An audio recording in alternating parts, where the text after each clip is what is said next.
I've been a journalist for about 25 years, and I was educated to lie, to betray, and not to tell the truth to the public. Not to tell the truth to the public. Not to tell the truth to the public.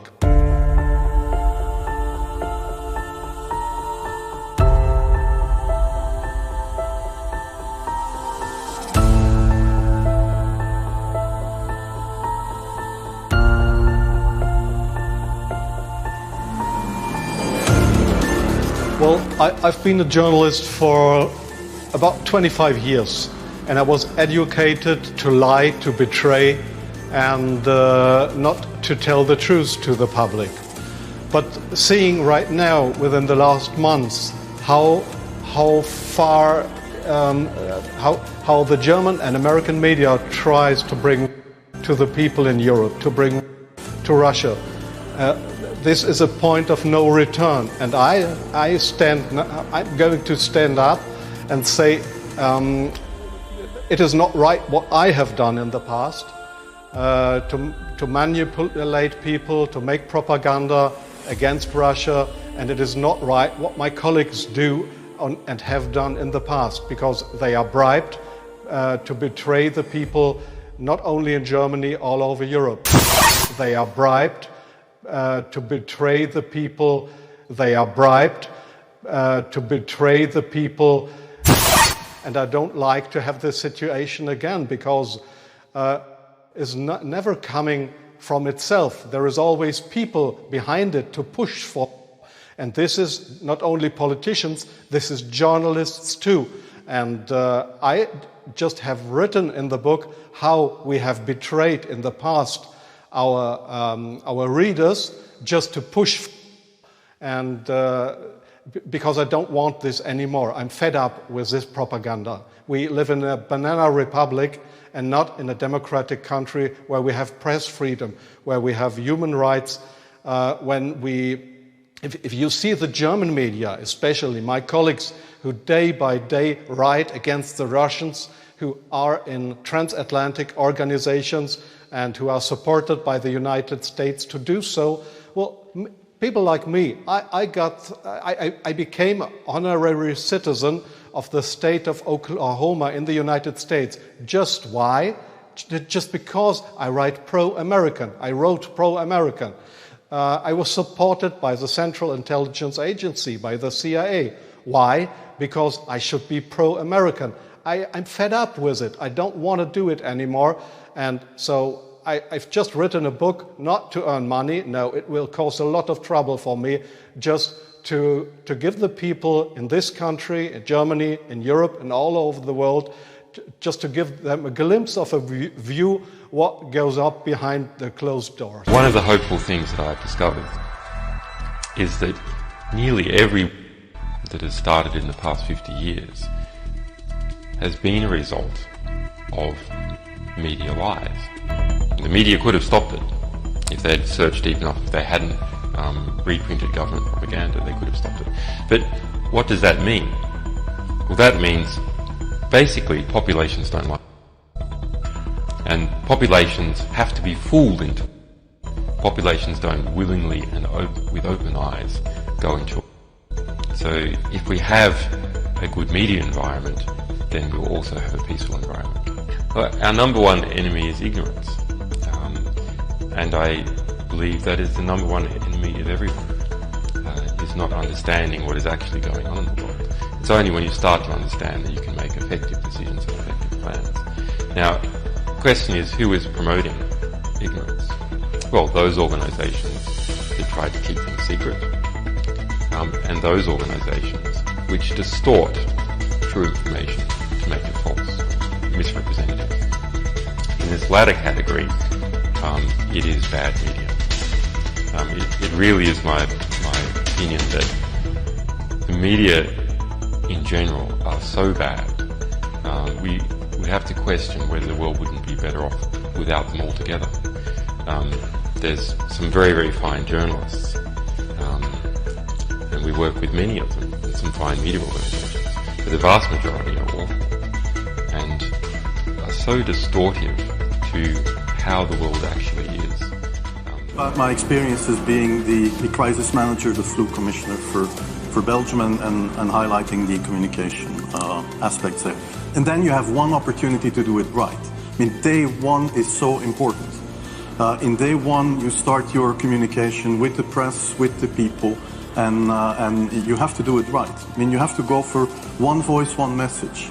In Belgium, they chose to appoint a non-politician to do that. I mean, I have no party affiliations, and that makes things a little bit, at that time at least, a little bit easier, because you're not attacked politically, majority, minority.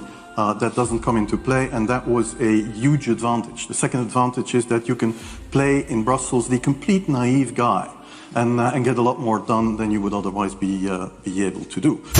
You can play in Brussels the complete naive guy. You have to be omnipresent that first day or the first days, so that you attract the media attention. You make an agreement with them that you will tell them all, and if they call, you will pick up the phone. When you do that, then you can profit from these early days to get complete carpet coverage of the field, and they're not going to search for alternative voices there. And they're not going to search for alternative voices there. And if you do that, that makes things a lot easier. And then you have to say, okay, well, we will have H1N1. Of course, that would be unavoidable. I used there Sir Donaldson's quote, where he said that in the UK, by the peak of the epidemic, 40 people would per day at the end of the summer. So 62 at that time million people in the UK. 40 today, I worked it out for Belgium. That would be 7 at the peak of the epidemic. I used that in the media. I used there Sir Donaldson's quote. I used that in the media. 7 Belgian flu per day at the peak of the epidemic would be realistic. That is true in every year, even interpandemically. That is very, very conservative. However, talking about fatalities is important, because when you say that, people say, wow, what do you mean? People because of influenza? And that was a necessary step to take. And then, of course, a couple of days later, you had the first H1N1 in the country, and the scene was set and it was already talked about. And then you had to pick who is going to be vaccinated first. And then, well, women and children first, whatever. Well, women and children first, whatever. I mean, risk groups, they were important. And then I misused the fact. And then I misused the fact that the top football soccer clubs in Belgium inappropriately and against all agreements, they made their soccer players priority people. So I said I can use that, because if the population really believes that this is so desirable that even the soccer players would be dishonest to get, I said, okay, I can play with that. So I made a big fuss about this. I can play with that. So I made a big fuss about this. This is Van Ranst is raving mad, but it worked.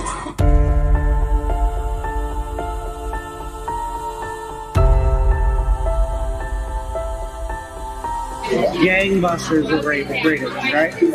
Which is why we can't say the poll on the side, which I have a major problem with, that we're tallying how many people every day. Because I've even looked at it and be like,